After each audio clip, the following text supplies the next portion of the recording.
I'm Saraya Mia and you're watching AWANI Global. After almost a year of comparative calm in Thailand, now the world of Thai politics have erupted into turmoil last week with former Prime Minister Sethar Thavisin evicted by a bombshell court ruling. Now, the country then endorsed a new premier, Paetongtarn Shinawatra, after winning parliamentary backing on August 16. Now, we are going to delve into what lies ahead for her and the country in terms of challenges as well as policy continuity with Dr. Virot Ali, who is a political analyst from Thammasat University. Thank you so much, Dr. Virot, for joining us on AWANI Global. Yes, yeah, it's my pleasure, as usual. Now, one of the most talked about policy currently in Thailand is definitely the continuity of the digital wallet. Maybe you could explain a little bit what is next for this policy, you think, under Paetongtarn's new administration, Dr. Virot? Okay, this is a very important policy for Pheu Thai, and especially the economic condition is quite problematic. So as far as I've heard for the past couple of days, even though the new cabinet hasn't been kind of constructed and they have to wait for the government to come up with their policy and offer that policy to the parliament, but it seems that the key person involved are all saying that they have to go through with the digital wallet, but there might be some changes, i.e. such as for those who have been holding what we call the welfare card, which were registered during Kun Prayut's government, the last previous government, would be given the digital wallet first before the 30th of September in order to deal with the issue of the budget, which a part of the budget comes from 2024 budget and a part of it would come from 2025. So they're going to go ahead by giving to what we call those who hold the welfare card, who are relatively in economic dire. So these are the group of the people would receive digital wallet, and maybe in October or November, there'll be another set of population who will be receiving. So even though there might be some changes, but definitely they would go ahead with this policy, because if this policy doesn't go through, it will be very difficult for Pheu Thai to be able to regain trust in terms of economic management capabilities. And more importantly, there would be more political turmoil that would follow the government itself. And I think this is very important. So this is something that I'm sure that it might go through.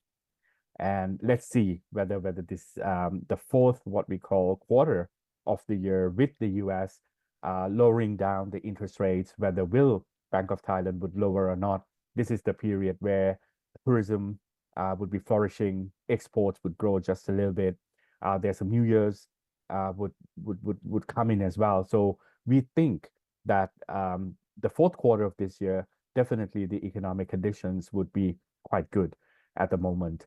We believe that it might grow at around 2.5 to 2.8%, even though it's lower than Southeast Asian standards, but this is what I think would be for 2024. Okay, but still on, the digital wallet policy, there had been some criticism about, or maybe questions about this policy itself, because if I'm not mistaken, the policy would include about 10,000 baht per individual. That's quite a lot. I wasn't sure how much the entire budget was, about 4 billion, somewhere around there. About 5 billion. Correct. So what are your thoughts about the scheme on inflation in Thailand and the recovery of the Thai economy? Inflation is very low anyway. At the moment, it's under -1. So it's very, very low. We are quite surprised as well why Bank of Thailand is still holding the interest rates so high. The debt ratio per capita is very high. Household debt is at around 91%. So if you think of it, I think if the digital wallet comes in, which would be at around 3 or 4% of the overall GDP, I don't think that it will lead to a lot of inflation. And I think maybe we need a little bit of inflation because the Bank of Thailand has always stated that healthy interest rate would be at around 1 to 3%. But what we are worried now is Thai baht is a bit strong, so that needs to be weakened. So maybe Some inflation would be good, but I don't think that the digital wallet would create that worry that it would create inflation and then put the economy back into the crisis. I think it's quite manageable. And the scheme is that the money has to be used within 6 months. So we might not see a shock right away of people using everything at one go. We might see them breaking down that 10,000 baht into smaller pieces and be able to use it regarding the duration of 6 months as the government have promised them to be able to use that digital wallet. I understand. Now, more on policies, another populist policy championed by Pheu Thai before the election during campaigning was raising the minimum wage. Now, would this still be feasible for Paetongtarn to actually implement the policy with the situation right now? I think the policy itself was, it had a condition saying that it has to go along with the growth of the economy at around 5% annually for the next 4 years, when they started campaigning. But if you don't hit that particular number, so it will be quite difficult to get to the target that has been promised. But gradual raise of minimum wage needs to be done. I think it's very important because in the past 10 years, it has not kind of been expanded in order to follow up with the inflation that Thai people have been facing. So it has been going up very, very little, less than 10% in the past, you could say 10 years. So it is very important for the minimum wage to go up, but at the same time, the government has other policies as well. So in order to support the minimum wage to go up, Pheu Thai has also promised what we call taka, where it means that it would try to support a family with one capabilities, train them and make sure that they have enough income, i.e., such as if I really love cooking, I cook at home, and I think that I would wish to become a chef, the government would be happy to train us, happy to train and then offer us that particular certification, which means that it will help me to be able to use my talent and be able to engage with the economy with a much higher income. So that's the goal that comes along with minimum wage, that comes along with raising the undergraduate wages as well. So I think all the policies have to come together in order to make sure that the minimum wage goes up and doesn't have a negative effect on the cost of production or inflation. I absolutely agree with the point on ensuring minimum wage goes up, because the last time it was increased in Thailand was October 2022 to about 354 baht. Not in every province, only in some certain provinces. Right. In Ranges southern Thailand, in 28. very little. In southern Thailand, it went up 2 baht, per day, which is incredibly low, and it doesn't really affect. This is what we say, that everywhere you go, i.e., every 7-Eleven you go in Thailand, the water has the same prices, but why the wages are different? You buy products, it's the same price. So this is something unfair, and I think Paetongtarn's government has to rethink about this, what we call various different rates of minimum wages in various different provinces, I think, which is unfair, and it's not helping certain provinces to gain foreign direct investment, or workers, they're losing workers into other provinces, which means that the decentralization of the economic development is problematic due to this provincial rate of policy. Absolutely agree.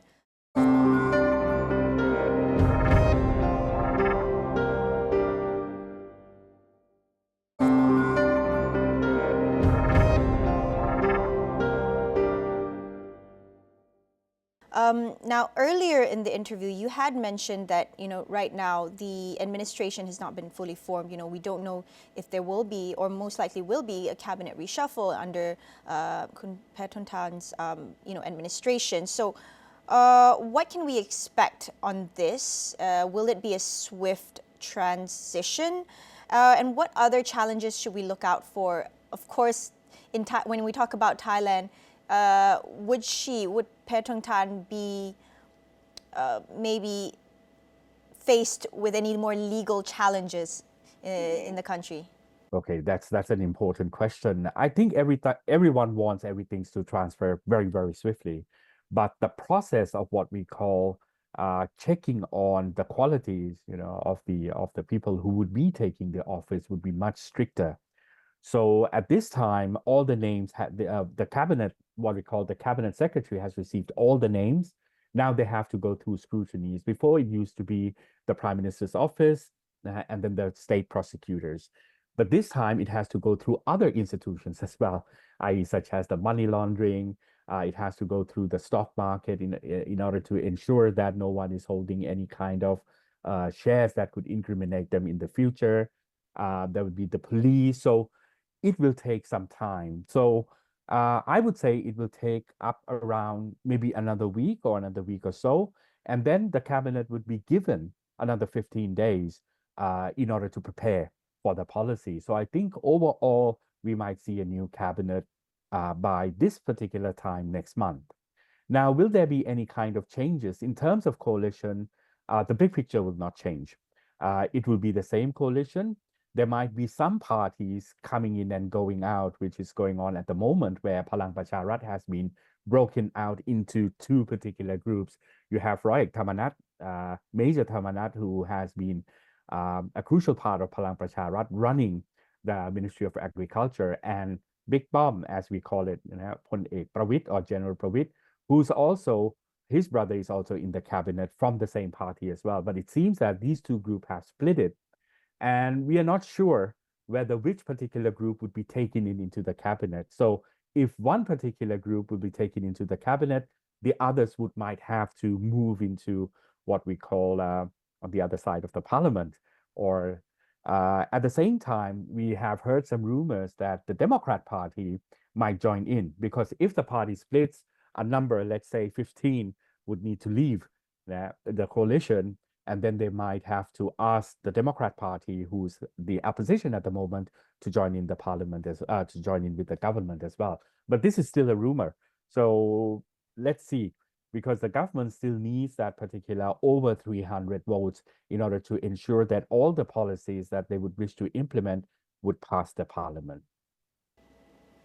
Yes, that's quite interesting now that things are, still boiling, and we have no idea if the Democratic Party would join into the cabinet or into parliament. Then that would definitely be somewhat a change. However, of course, the main goal is always to achieve political stability. So how can this new administration actually ensure that another coup does not occur in the near future? At the moment, we don't think there would be a coup, in the near future, because I think for the past couple of years, a line has been drawn very clearly that if you dabble into some certain issues like the Article 112, then that might be a problem. But if you ensure that you are not going to, dabble in that particular issue, then you should be safe. Because the military always takes its legitimacy in order to take over the power by using this as an argument, as a what we call a prerequisite in order to conduct a coup. But so far, there has been a reorganization of the military, and I think it will be very difficult for us to see. But a lot of people say that in Thailand, apart from the military coup, now we have judicial coup, which works as well. So it might be a bit more subtle, to use the judicial kind of a process in order to make changes within the politics itself. Because every coup, I think the cost that it occurs to Thai population and the Thai economy, the stability of the country itself in the longer run is very dire. I think we have realized and learned that in the past 9 years, we have lost a lot of efficiency, capabilities, and now it's very difficult to recover that particular 9 years back. So I think we won't see a coup very soon, but criticism against Kun Paetongtarn, that would be going on.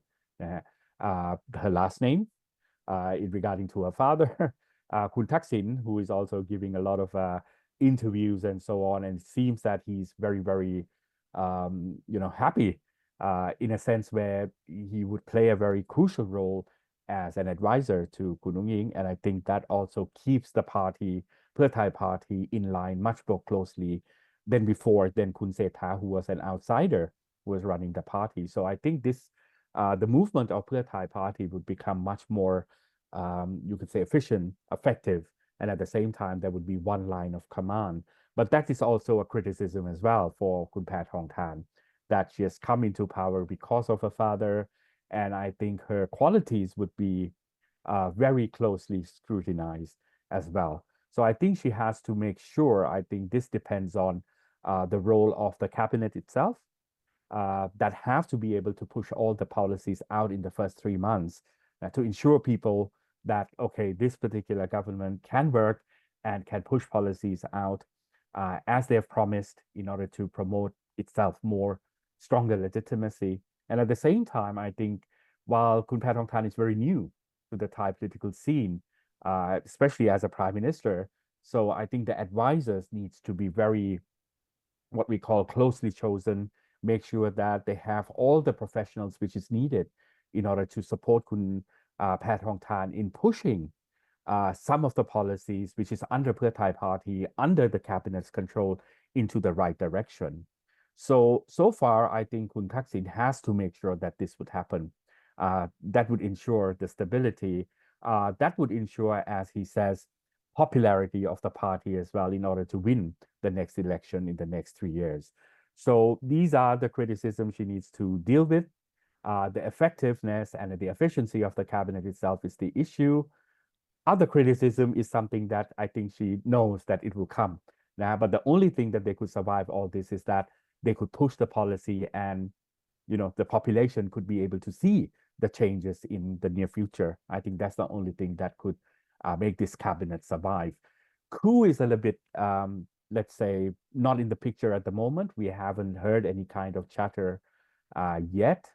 At the same time, I think with the judicial, issue, with some cases, especially once Kun Sethha has been ousted because of ethical issue, so Kun Paetongtarn has to tread this very carefully, picking the right people for the cabinet, making sure that the parties or all the ministry are working along the line and doesn't open up any kind of opportunities for the opposition to raise all these type of concerns to the Constitutional Court or the Corruption Committee. Yep, nicely said. Especially if Kun Paetongtarn has goals to actually regain the public trust. Policies first, definitely, as you mentioned earlier, the digital wallet, perhaps raising the minimum wage, and whatever that is the low-hanging fruit. Now we're going to move a little bit to the ASEAN region, or to localize. Now with Malaysia and Thailand, our neighbors, and we have been having great ties for many years, and of course hoping that this will continue. But recently, Malaysia and Thailand had expressed their plan to expand the cooperation in freight transport and as well as rail services, which will connect the northern part of Malaysia as well as Bangkok. Now, what are your thoughts about this? And overall sort of connection between Thailand and Malaysia? I think this is the legacy of Kun Sethha that has been working quite closely with Anwar Ibrahim in the past, you could say, a year. In Thai press, Kun Sethha has always been very fond of Kun Anwar as well. So I think this is one of the reasons that have made something that has been stuck in the pipeline for years to move forward. I think they also talked about a new bridge. They also talked about making it easier, because Thailand has been dependent on a lot of tourists. And more importantly, Malaysians are the second largest tourists that coming into Thailand. This is something very kind of a surprising from the past year, that a lot of large numbers of Malaysians are coming to Thailand as well. So I think this is one of the reasons why we would wish to create this particular connectivity at the moment. Even though in Thailand there are questions of safety, of the insurgencies and so on, but Kun Sethha's policy was quite clear that if we have more of economic connectivity, prosperity within the two countries, then automatically that would be an indirect reason that might kind of calm down that particular situation in southern part of Thailand. At the same time, I think in Thailand, people are not only thinking about moving to the northern part of Malaysia. People are thinking about going through to Penang. They're also thinking about going to Kuala Lumpur as well. And I think there's also one more reason, which is there have been a lot of what we call car freight from big trucks from Malaysia passing through Thailand from other neighboring countries or collecting products going through Malaysia, going to Singapore, and we are seeing this becoming more and more dominant. So I think Thai government wants to utilize the rail line to become one of the next economic, bloodline, and to cut down the cost and make sure that Thai products could be more competitive in Malaysian or even the Singaporean market. This is the plan, one of the plans that Kun Sethar has been trying to push before he was ousted to cut down the cost of logistics, not only in Thailand as well, but into connecting neighboring countries in various different aspects. He's also talked about one visa that a tourist can go to any ASEAN countries by, regaining only one visa. You don't have to have different visas and so on. So I think this is something Kun Paetongtarn might move forward with, because it has been a very important and crucial part of the GDP. And I think this connectivity would bear a very important kind of a shifts in the next particular years to come if the situation in the southern Thailand becomes more normalized.